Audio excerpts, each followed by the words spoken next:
David Ross is tonight beginning a 10-year, 10-month jail sentence for carrying out the country's biggest ever fraud. The Lower Hutt man stole more than $100 million from investors over 12 years. He faced the people he swindled out of their life savings in court today. Georgina Ball was there.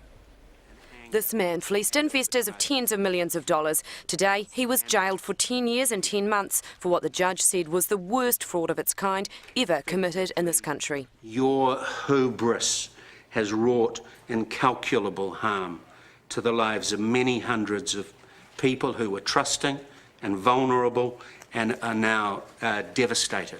The former financial advisor pleaded guilty in August to a raft of fraud charges in relation to the collapse of Ross Asset Management about a year ago. He disguised his Ponzi scheme for more than a decade by making up false investments and even a fake broker to steal more than $100 million from investors while living in this $2 million plus mansion. We couldn't film the victims giving statements in court, but we can tell you what they said. Some victims cried, others had to be held up as they told of the pain he'd caused. One investor said he was suicidal. Another told Ross to have some guts and look him in the eye as he told him to rot in hell. The judge said Ross was a liar and a thief, motivated by a twisted form of vanity as he created a complex web of deceit.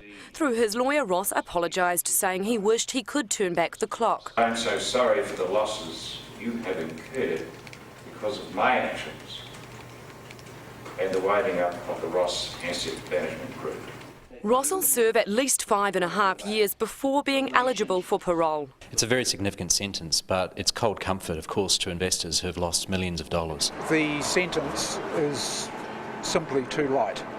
In the case of Bernie Madoff, who committed a similar Ponzi in America, he got 150 years. The judge acknowledged today that any reparations will be only a drop in the bucket and no sentence would help investors. Georgina Ball, One News.